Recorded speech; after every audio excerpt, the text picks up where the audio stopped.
Media pembelajaran digital telah menjadi bagian tak terpisahkan dalam dunia pendidikan modern. Media ini memanfaatkan teknologi digital untuk menyampaikan materi pembelajaran dengan cara yang lebih interaktif dan menarik. Keunggulan media digital terletak pada kemampuannya menghadirkan pengalaman belajar yang lebih fleksibel, memungkinkan peserta didik untuk mengakses materi kapan saja dan dari mana saja. Selain itu, media digital juga dapat disesuaikan dengan kebutuhan individu, memungkinkan pembelajaran yang lebih personal dan efektif. Media pembelajaran digital hadir dalam berbagai bentuk, mulai dari teks digital seperti e-book dan artikel online, multimedia interaktif yang menggabungkan teks, gambar, audio, dan video, hingga aplikasi pembelajaran berbasis web dan mobile. Video pembelajaran menjadi salah satu format yang paling populer karena mampu menyampaikan informasi dengan cara yang lebih visual dan mudah dipahami. Selain itu, teknologi seperti augmented reality, AR, dan virtual reality, VR, semakin banyak digunakan untuk menciptakan pengalaman belajar yang imersif dan interaktif. Dengan AR, peserta didik dapat melihat objek 3 dimensi dalam lingkungan nyata, sementara VR memungkinkan mereka untuk menjelajahi dunia virtual yang menyerupai kondisi nyata, seperti laboratorium ilmiah atau lokasi bersejarah. Dalam proses pengembangan media pembelajaran digital, terdapat beberapa tahapan penting yang harus diperhatikan. Dimulai dari analisis kebutuhan untuk memahami karakteristik peserta didik dan tujuan pembelajaran, kemudian dilanjutkan dengan perancangan desain yang mempertimbangkan aspek visual, navigasi, serta interaksi pengguna. Setelah itu, media dikembangkan dengan menggunakan perangkat lunak yang sesuai, diikuti oleh tahap implementasi di mana media diuji dalam lingkungan pembelajaran nyata. Proses ini diakhiri dengan evaluasi dan perbaikan berdasarkan umpan balik dari pengguna, sehingga media dapat terus disempurnakan agar lebih efektif. Tantangan dalam penerapan media pembelajaran digital tidak bisa diabaikan. Salah satu kendala utama adalah keterbatasan infrastruktur dan akses teknologi, terutama bagi peserta didik yang tidak memiliki perangkat yang memadai atau tinggal di daerah dengan koneksi internet yang kurang stabil. Untuk mengatasi masalah ini, pengembang media dapat menciptakan konten yang lebih ringan dan dapat diakses secara offline. Selain itu, kurangnya literasi digital di kalangan pendidik dan peserta didik juga menjadi hambatan yang signifikan. Oleh karena itu, diperlukan pelatihan khusus bagi pendidik agar mereka mampu mengintegrasikan media digital dalam proses pembelajaran secara efektif. Kualitas konten juga menjadi faktor krusial dalam keberhasilan media pembelajaran digital. Media yang tidak interaktif dan monoton akan sulit mempertahankan perhatian peserta didik. Oleh karena itu, pengembangan media harus mempertimbangkan elemen desain yang menarik, penggunaan animasi, simulasi, serta fitur gamifikasi yang dapat meningkatkan keterlibatan peserta didik. Gamifikasi, misalnya, telah terbukti efektif dalam meningkatkan motivasi belajar dengan menerapkan elemen-elemen permainan seperti pemberian poin, lencana penghargaan, dan tantangan berbasis level. Seiring perkembangan teknologi, inovasi dalam media pembelajaran digital terus berkembang. Kecerdasan buatan atau Artificial Intelligence, AI, kini mulai diterapkan untuk menciptakan sistem pembelajaran yang adaptif, di mana materi dapat disesuaikan dengan kemampuan dan kecepatan belajar setiap individu. Teknologi blockchain juga mulai digunakan dalam dunia pendidikan untuk menyimpan sertifikasi digital yang aman dan tidak dapat dipalsukan. Agar media pembelajaran digital dapat diterapkan dengan optimal, pendekatan yang berbasis kebutuhan peserta didik harus diutamakan. Pengembang harus memahami preferensi belajar peserta didik serta tantangan yang mereka hadapi dalam mengakses teknologi. Pelatihan bagi pendidik juga menjadi kunci agar mereka tidak hanya mampu menggunakan media digital, tetapi juga dapat mengembangkan konten yang sesuai dengan kurikulum dan tujuan pembelajaran. Selain itu, kolaborasi antara pendidik, pengembang teknologi, dan institusi pendidikan perlu diperkuat agar inovasi dalam pembelajaran digital dapat berjalan secara berkelanjutan. Evaluasi yang berkelanjutan juga sangat penting dalam memastikan efektivitas media pembelajaran digital. Umpan balik dari peserta didik dan pendidik dapat digunakan untuk mengidentifikasi aspek yang perlu diperbaiki, baik dari segi desain, navigasi, maupun efektivitas materi dalam meningkatkan pemahaman.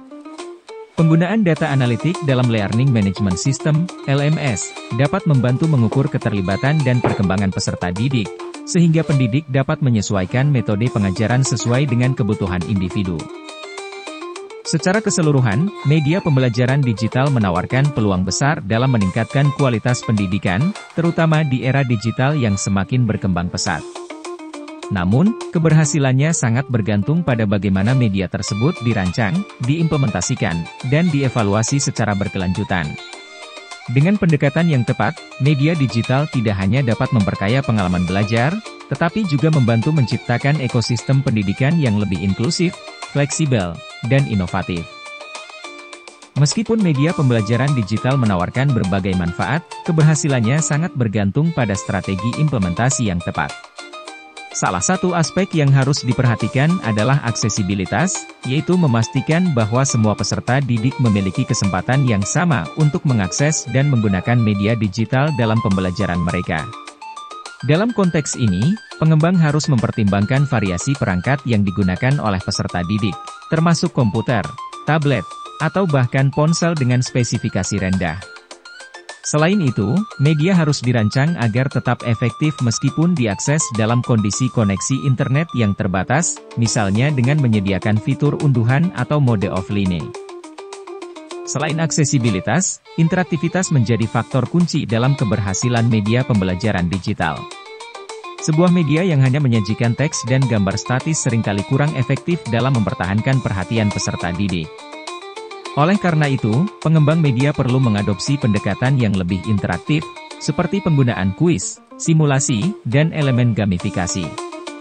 Dalam lingkungan pembelajaran digital, semakin tinggi tingkat interaksi yang diberikan oleh media, semakin besar pula peluang peserta didik untuk memahami dan mengingat materi yang disampaikan. Salah satu tantangan dalam meningkatkan interaktivitas adalah menemukan keseimbangan antara teknologi dan pedagogi. Penggunaan teknologi yang canggih seperti augmented reality, AR, dan virtual reality, VR, memang dapat memberikan pengalaman belajar yang menarik, tetapi tanpa strategi pedagogi yang jelas, teknologi tersebut bisa menjadi sekadar alat hiburan tanpa memberikan dampak signifikan terhadap pemahaman peserta didik.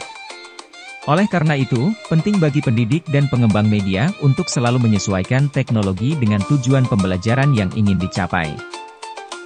Dalam implementasi media pembelajaran digital, kolaborasi antara berbagai pihak sangat diperlukan. Institusi pendidikan, pengembang teknologi, pendidik, dan peserta didik harus bekerja sama untuk memastikan bahwa media yang dikembangkan benar-benar sesuai dengan kebutuhan dan kondisi pembelajaran. Pendidik, sebagai penghubung utama antara teknologi dan peserta didik, harus mendapatkan pelatihan yang memadai agar mereka mampu mengintegrasikan media digital secara efektif dalam proses pembelajaran. Tidak kalah pentingnya, evaluasi harus dilakukan secara terus-menerus untuk memastikan bahwa media yang digunakan benar-benar efektif. Evaluasi ini bisa dilakukan dengan berbagai cara, seperti mengamati bagaimana peserta didik berinteraksi dengan media, mengumpulkan umpan balik dari mereka, serta menganalisis data penggunaan media melalui Learning Management System, LMS. Dengan melakukan evaluasi berkala, pengembang dapat mengidentifikasi aspek yang perlu diperbaiki dan memastikan bahwa media pembelajaran tetap relevan dengan perkembangan kebutuhan peserta didik. Seiring dengan terus berkembangnya teknologi, masa depan media pembelajaran digital diprediksi akan semakin dinamis dan inovatif. Teknologi kecerdasan buatan, AI, kemungkinan akan semakin berperan dalam menciptakan sistem pembelajaran yang lebih personal dan adaptif. Selain itu, penggunaan teknologi blockchain dalam dunia pendidikan dapat membawa perubahan signifikan dalam hal sertifikasi dan validasi kompetensi peserta didik. Pada akhirnya, media pembelajaran digital bukan hanya tentang penggunaan teknologi semata, tetapi tentang bagaimana teknologi tersebut dapat dioptimalkan untuk menciptakan pengalaman belajar yang lebih efektif, inklusif, dan menyenangkan. Dengan strategi implementasi yang tepat, media digital dapat menjadi alat yang luar biasa dalam mendukung pencapaian tujuan pembelajaran di berbagai jenjang pendidikan. Dalam pengembangan media pembelajaran digital, pemilihan dan ketepatan karakteristik konten dengan karakteristik media menjadi aspek krusial yang menentukan efektivitas pembelajaran. Konten yang disajikan harus sesuai dengan jenis media yang digunakan agar pesan pembelajaran dapat tersampaikan dengan optimal dan mampu meningkatkan pemahaman peserta didik. Setiap media memiliki karakteristik unik yang mempengaruhi cara penyampaian konten. Misalnya, teks digital lebih cocok digunakan untuk materi konseptual yang membutuhkan pemahaman mendalam melalui membaca dan refleksi. Sedangkan video lebih efektif dalam menyampaikan materi yang bersifat prosedural atau demonstratif. Jika materi yang ingin diajarkan berkaitan dengan proses atau keterampilan motorik, penggunaan video atau animasi interaktif dapat memberikan pengalaman belajar yang lebih nyata dibandingkan dengan teks atau gambar statis. Karakteristik konten juga harus disesuaikan dengan tingkat kompleksitas materi dan gaya belajar peserta didik. Untuk materi yang bersifat abstrak, penggunaan visualisasi seperti diagram, grafik, atau infografis dapat membantu meningkatkan pemahaman. Sebaliknya, untuk materi yang memerlukan eksplorasi dan interaksi, media berbasis simulasi atau game edukatif lebih sesuai karena memungkinkan peserta didik untuk bereksperimen langsung dengan konsep yang dipelajari. Selain itu, pemilihan media harus mempertimbangkan aksesibilitas dan kesiapan teknologi yang tersedia. Konten dengan kualitas grafis tinggi mungkin akan lebih menarik, tetapi jika media tersebut membutuhkan perangkat dengan spesifikasi tinggi atau koneksi internet yang stabil, maka efektivitasnya bisa berkurang bagi peserta didik dengan keterbatasan akses teknologi. Oleh karena itu, pengembang media harus mencari keseimbangan antara kualitas visual, ukuran file, dan kemudahan akses agar konten dapat digunakan secara luas oleh berbagai kalangan peserta didik. Ketepatan karakteristik konten dengan media juga berpengaruh terhadap daya tarik dan keterlibatan peserta didik dalam pembelajaran. Media yang dirancang dengan mempertimbangkan aspek psikologi kognitif, seperti penggunaan warna, tipografi, serta navigasi yang intuitif, dapat membantu meningkatkan fokus dan retensi informasi. Interaktivitas dalam media, seperti kuis adaptif, diskusi daring, atau elemen gamifikasi, juga dapat meningkatkan motivasi belajar serta memperkuat pemahaman melalui pengalaman langsung. Dengan demikian, dalam memilih media pembelajaran digital, pengembang harus mempertimbangkan kesesuaian antara karakteristik konten dan karakteristik media agar pesan pembelajaran dapat tersampaikan dengan efektif. Integrasi yang tepat antara konten dan media tidak hanya akan meningkatkan pemahaman peserta didik, tetapi juga menciptakan pengalaman belajar yang lebih menarik, menyenangkan, dan bermakna. Jenis dan karakteristik media pembelajaran digital. Media pembelajaran digital memiliki berbagai jenis dengan karakteristik yang berbeda-beda sesuai dengan tujuan pembelajaran, kebutuhan peserta didik, dan konteks penggunaan. Setiap jenis media memiliki keunggulan serta keterbatasan yang perlu dipertimbangkan agar dapat digunakan secara optimal dalam proses pembelajaran. 1. Teks digital. Teks digital merupakan salah satu media pembelajaran yang paling dasar dan umum digunakan. Bentuknya bisa berupa e-book, artikel, slide presentasi, atau modul pembelajaran dalam format PDF dan dokumen digital lainnya. Karakteristik utama dari media ini adalah kemampuannya untuk menyajikan informasi secara detail dan sistematis. Teks digital efektif digunakan untuk pembelajaran berbasis kognitif yang memerlukan pemahaman konsep mendalam. Namun, tantangannya adalah bagaimana menyusun teks yang menarik dan mudah dipahami. Oleh karena itu, seringkali teks digital dikombinasikan dengan elemen visual seperti gambar, diagram, atau infografis untuk meningkatkan daya tarik dan keterbacaan. 2. Audio. Media audio digunakan untuk menyampaikan materi dalam bentuk suara, seperti podcast, rekaman ceramah, atau narasi dalam pembelajaran berbasis mendengar. Karakteristik utama dari media ini adalah kemampuannya untuk meningkatkan pemahaman konsep melalui penjelasan lisan. Media audio sangat berguna bagi peserta didik dengan gaya belajar auditori, yakni mereka yang lebih mudah memahami informasi melalui pendengaran. Kelebihan lain dari media audio adalah fleksibilitasnya, karena dapat diakses kapan saja tanpa memerlukan perhatian visual, misalnya saat peserta didik sedang bepergian atau melakukan aktivitas lain. 3. Video pembelajaran. Video pembelajaran menggabungkan elemen visual dan audio untuk menyampaikan materi secara lebih dinamis dan menarik. Jenis media ini dapat berupa rekaman penjelasan guru, animasi edukatif, atau demonstrasi praktik dalam berbagai bidang. Karakteristik utama dari video pembelajaran adalah kemampuannya untuk menyajikan materi secara lebih konkret dan mudah dipahami. Peserta didik dapat melihat langsung bagaimana suatu konsep atau keterampilan diterapkan dalam situasi nyata. Video juga memungkinkan penggunaan efek visual seperti animasi dan ilustrasi untuk membantu menjelaskan konsep yang sulit. Namun, agar efektif, video pembelajaran harus memiliki durasi yang tidak terlalu panjang, bahasa yang jelas, serta struktur penyampaian yang sistematis. Interaktivitas dalam video, seperti adanya kuis atau jeda untuk refleksi, juga dapat meningkatkan efektivitasnya dalam pembelajaran. 4. Multimedia interaktif. Multimedia interaktif adalah jenis media yang memungkinkan peserta didik untuk berpartisipasi aktif dalam proses pembelajaran.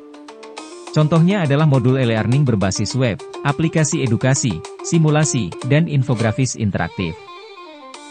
Karakteristik utama dari media ini adalah keterlibatan pengguna yang lebih tinggi dibandingkan dengan media pasif seperti teks atau video. Peserta didik dapat mengeksplorasi materi sesuai dengan kecepatan belajar mereka sendiri, memilih jalur pembelajaran yang berbeda, serta mendapatkan umpan balik langsung dari sistem.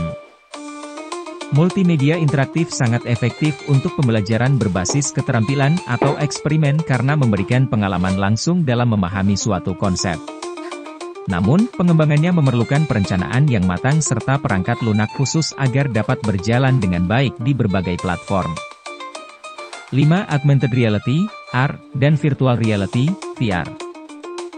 AR dan VR adalah teknologi canggih yang memungkinkan peserta didik untuk mengalami pembelajaran dalam lingkungan yang lebih imersif. AR menampilkan objek digital di dunia nyata melalui perangkat seperti smartphone atau kacamata AR, sementara VR menciptakan lingkungan virtual sepenuhnya yang dapat dijelajahi dengan bantuan headset VR. Karakteristik utama dari media ini adalah kemampuannya untuk memberikan pengalaman belajar yang lebih nyata dan interaktif. AR dan VR sangat cocok digunakan dalam pembelajaran berbasis eksperimen, simulasi prosedur medis, eksplorasi ruang angkasa, serta pelatihan keterampilan teknis.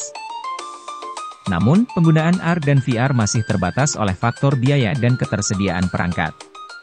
Selain itu, tidak semua peserta didik dapat dengan mudah mengakses teknologi ini, sehingga perlu ada alternatif media lain yang tetap dapat menyampaikan konsep dengan baik.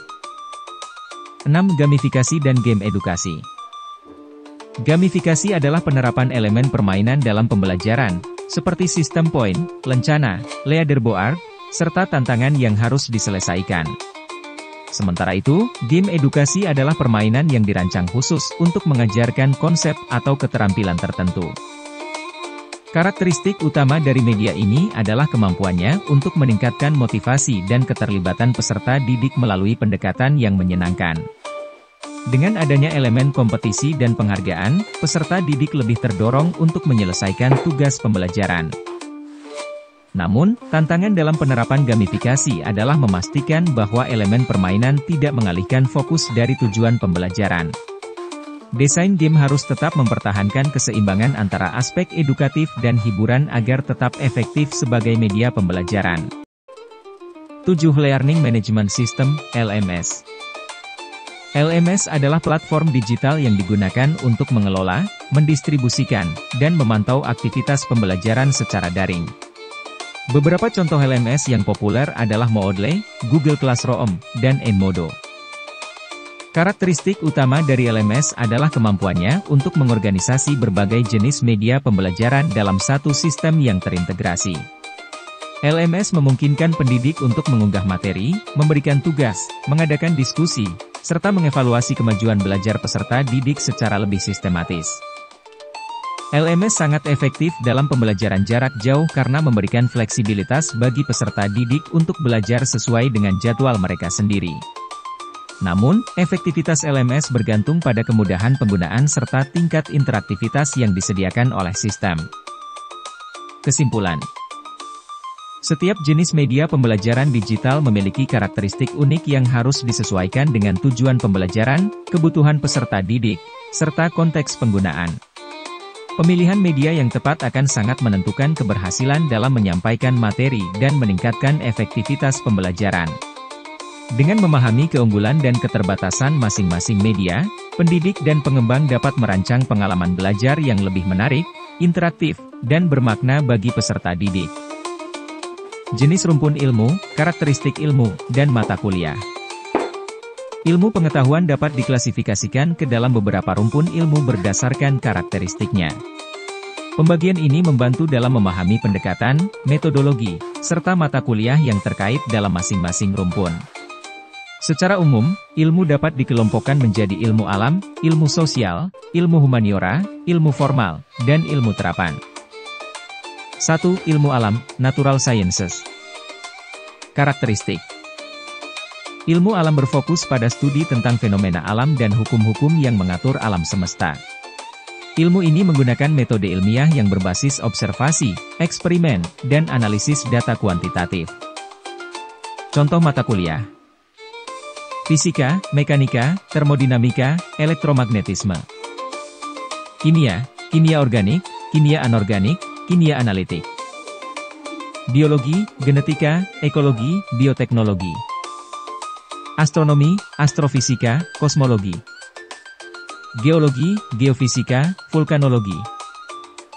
2. Ilmu sosial, Social Sciences.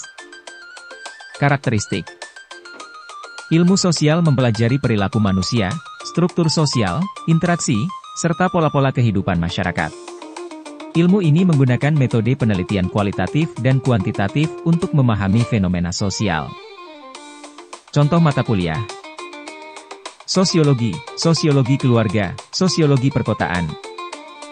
Psikologi, psikologi perkembangan, psikologi sosial. Ilmu politik, sistem politik, kebijakan publik. Ekonomi, mikroekonomi, makroekonomi, ekonomi pembangunan. Antropologi, antropologi budaya, antropologi lingkungan. Komunikasi, jurnalistik, komunikasi massa. 3. Ilmu humaniora, humanities. Karakteristik. Ilmu humaniora berfokus pada studi tentang kebudayaan, sejarah, seni, bahasa, dan filsafat. Pendekatannya lebih interpretatif dan kritis dibandingkan ilmu alam atau sosial. Contoh mata kuliah: filsafat, filsafat ilmu, etika, epistemologi. Sejarah, sejarah Indonesia, sejarah dunia, historiografi. Sastra, sastra Indonesia, sastra Inggris, kritik sastra. Linguistik, morfologi, sintaksis, semantik. Seni, seni rupa, seni musik, seni pertunjukan. Agama dan kepercayaan, studi Islam, studi Kristen, teologi. 4. Ilmu formal, Formal Sciences. Karakteristik. Ilmu formal berkaitan dengan sistem logika, matematika, dan abstraksi yang digunakan untuk membangun teori-teori ilmiah di berbagai bidang. Contoh mata kuliah: matematika, aljabar, kalkulus, statistika. Statistika, probabilitas, analisis regresi. Ilmu komputer, pemrograman, kecerdasan buatan, algoritma. Logika, logika matematika, logika deduktif. Kriptografi, keamanan data, enkripsi. 5. Ilmu terapan, Applied Sciences. Karakteristik. Ilmu terapan merupakan cabang ilmu yang menerapkan prinsip-prinsip ilmiah untuk menyelesaikan masalah praktis di berbagai bidang industri, kesehatan, teknik, dan lainnya. Contoh mata kuliah: teknik, teknik mesin, teknik elektro, teknik sipil. Kedokteran, anatomi, fisiologi, bedah. Farmasi, farmakologi, kimia farmasi. Teknologi pendidikan, multimedia pembelajaran, e-learning, desain instruksional. Agribisnis, manajemen agribisnis, teknologi pangan. Manajemen dan bisnis, manajemen keuangan, manajemen sumber daya manusia. Kesimpulan: setiap rumpun ilmu memiliki karakteristik dan metode pendekatan yang berbeda dalam memahami dunia. Ilmu alam lebih bersifat empiris dan eksperimental, ilmu sosial mengkaji perilaku manusia, ilmu humaniora mengeksplorasi aspek budaya dan filsafat, ilmu formal membangun model matematis dan logis, sedangkan ilmu terapan menerapkan teori untuk memecahkan masalah praktis. Pembagian ini membantu dalam perancangan kurikulum serta penyusunan mata kuliah yang sesuai dengan kebutuhan akademik dan profesional di berbagai bidang.